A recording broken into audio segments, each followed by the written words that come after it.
visit and get an exclusive backstage look at Native Instruments.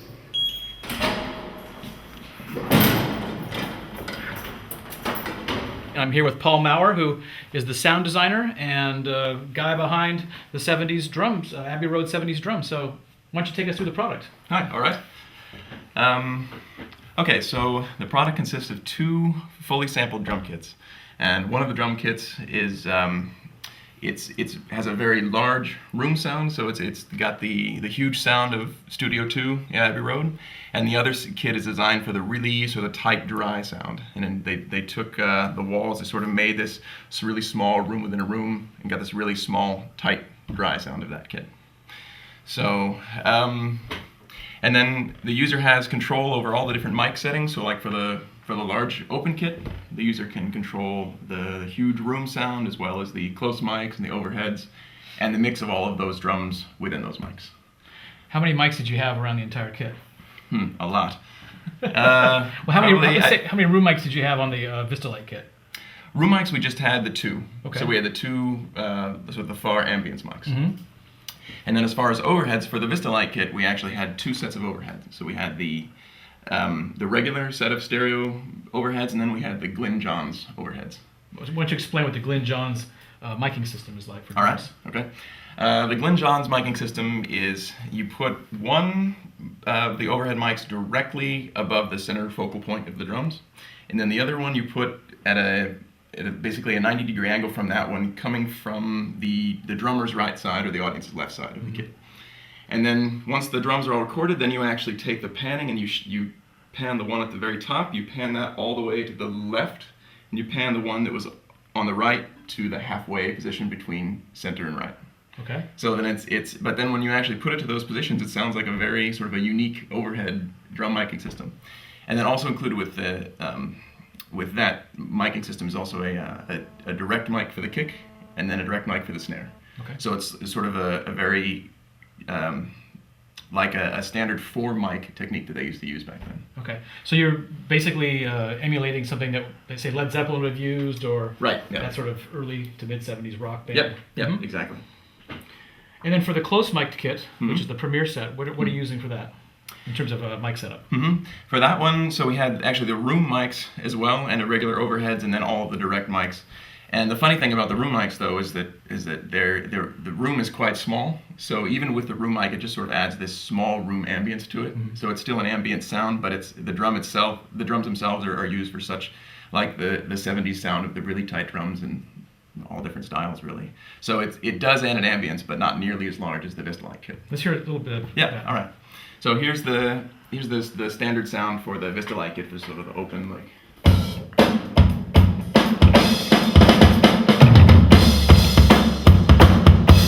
Got the really big boomy room sound, and then for the Premier kit, it's this really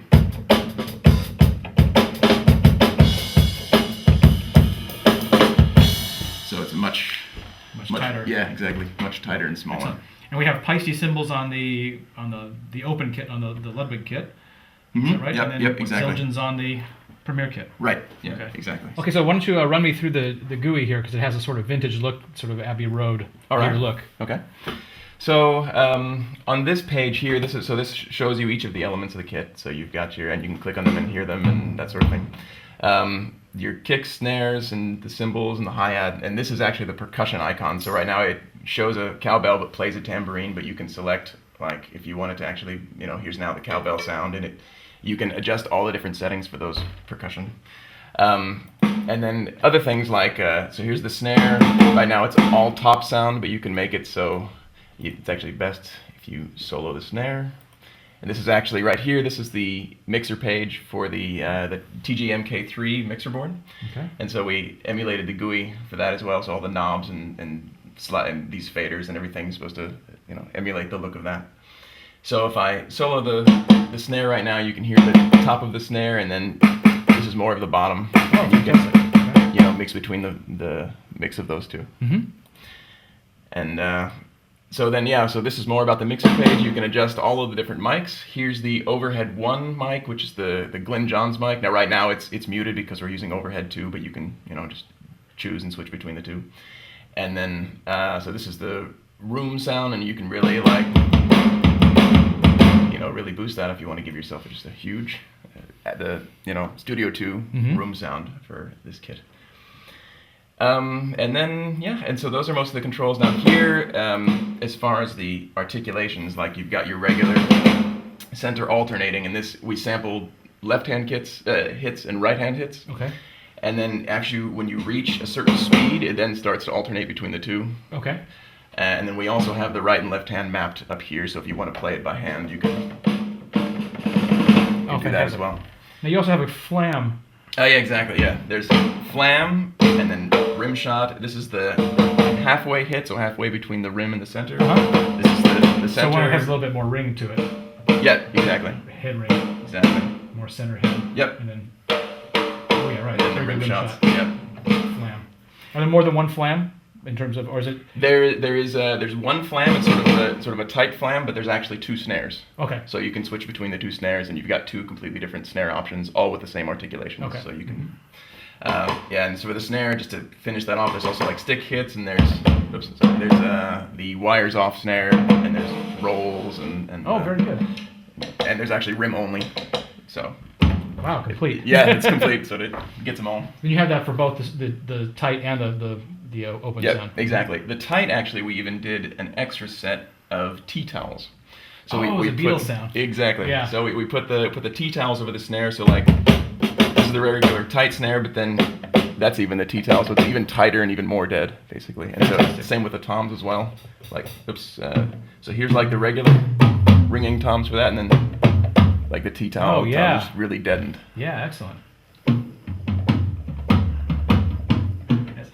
That's fine. I love that sound. Cool. So you also have the chance to play with tuning of all the drums?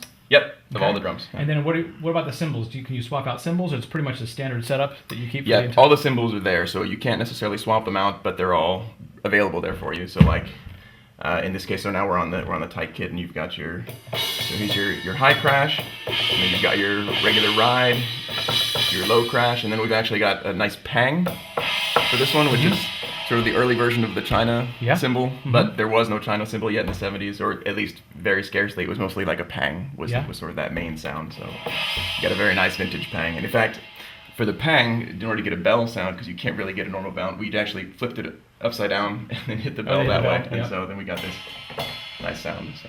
And then for percussion, you have cowbell, you've got tambourine, you've got hand claps. Yep. Single hand and multiple hand. Can we hear a little bit of that? Yeah, sure. So this is the tight kit again, and it's got the hand claps. It's like the velocities. It's got really quiet, multi, and then loud. Let me actually turn that up a little bit. So we all stood around the mics, and we did the really quiet hand claps, and then we kept getting louder and louder until we couldn't clap anymore. Yeah. And we've got the single clap as well. Very good. For this kit, we have a nice set of robotoms. So. Oh yeah. And like we've got maracas and things like that.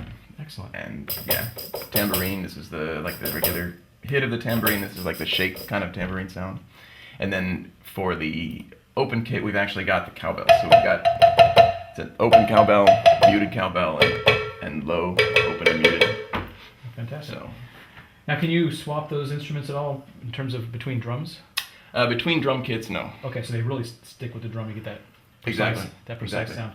And sort of the main reason for that is that it's sort of each of the kits by itself is sort of its own instrument. Like if you switch between the two, then you suddenly get a lot of different mic settings and a lot of sounds. So you could get like a really open kit sound with a really a dead snare, and it wouldn't necessarily mix together. So really, it's just a specific instrument set. So it is. You guys have set up for. Okay. So what was it like to work in Abbey Road Studio 2? Yeah, fantastic. Yeah, quite overwhelming actually. You get inside and they have just, as soon as you even walk in the hallways, they have just vintage gear on the left and right, and then you go into the actual control room and they've got all this even more vintage gear and these really high-end compressors and things like that. Did you specify anything before you got in exactly what you needed, or did you get in and they said, well, you'll just use these and these to get that sound? How did that work? It was sort of a combination of both. So, I mean, obviously they're the experts, so they sort of talked to us and they sent us specs and said, okay, this is sort of what we're thinking for, we've got these mics, we're going to use it and mic it like this. And so they arranged, for, okay, these are the best vintage mics and what actually they used back in the 60s and the 70s and things like that. And then what we did more on our side, it was okay, we have to put into an instrument, so we had to describe sort of all the different types of mics that we would need, as far as like, okay, if we're gonna do a vintage version of this, we also need to do a modern version of this, so the user can have both options. And other things like the different, how the velocity layers work, and so what the drummer should play. But I mean, it for the most part, when it came to the equipment and all that, I mean, they're the experts, and they sort of they did all of that. And were there specific bands you were listening to get this sound? I mean, obviously we got a Yeah, Led yeah. Zeppelin style kit, and we have Yeah. something as well, we do have the Towel, the Beatles style kit, even though you didn't play Sure. Premiere. But what other bands were you listening to for this sort of? I mean, in general. Yeah. In general, a lot of, like, for the larger kit, it was sort of, definitely Led Zeppelin was a huge influence for there, and then also things like Deep Purple and some other, and then for the tight kit is actually a large variety. I mean, like Pink Floyd was one of the ones we were listening to a lot, because they just had that really tight, dry sound, and I mean, really. So many. I would say most of the bands that we were able to find and listen to for the tight kit, I would say, had that sort of more of that kind of sound. But then the open kit is the sort of the classic open rock sound. Yeah, exactly. And it's a very common sound used now. Everybody's trying to get like the John Bonham sound. Yeah, it's really hard. So, yeah. No effects in this. So you didn't. That's right. That's right. No effects. So recorded completely straight through. Yeah, so you exactly. can process it in the way you want. Okay, yep. Excellent. And everything was also recorded to tape. So these samples that were actually recorded onto the tape, and then we sampled the tape onto a Pro Tool setup, and then we took that and then chopped up the samples from that. Okay, so you could push the tape a little bit and get a little bit of that classic Yeah, sound out of that. yeah, Okay, exactly. fantastic. Like they use the Dolby noise reduction. Mm-hmm. So and that's in the sound as well. So you had 4 days of single note hits. Yeah, exactly. Basically. So yeah, a lot of, and that also included the setup as well. So they had I see, okay. especially like when they had the change to the small room, they needed a large time to set that up and things like that. Does the booklet talk about which mics were on which drums? Yeah. In fact, the website and the manual as well talk about that. The website's actually even a better representation, because it's got it all sort of laid out in like in a chart. In a chart. Oh, fantastic. Okay. So, but the manual is better as far as describing. So, like Merrick over at Abbey Road, he described sort of why they use certain things and what they did in their setup. So it's more of like a descriptive section about the drums and about the recording setup. And so Merrick was the engineer on this session. Merrick Stiles was the lead engineer on this Okay. session. Yeah.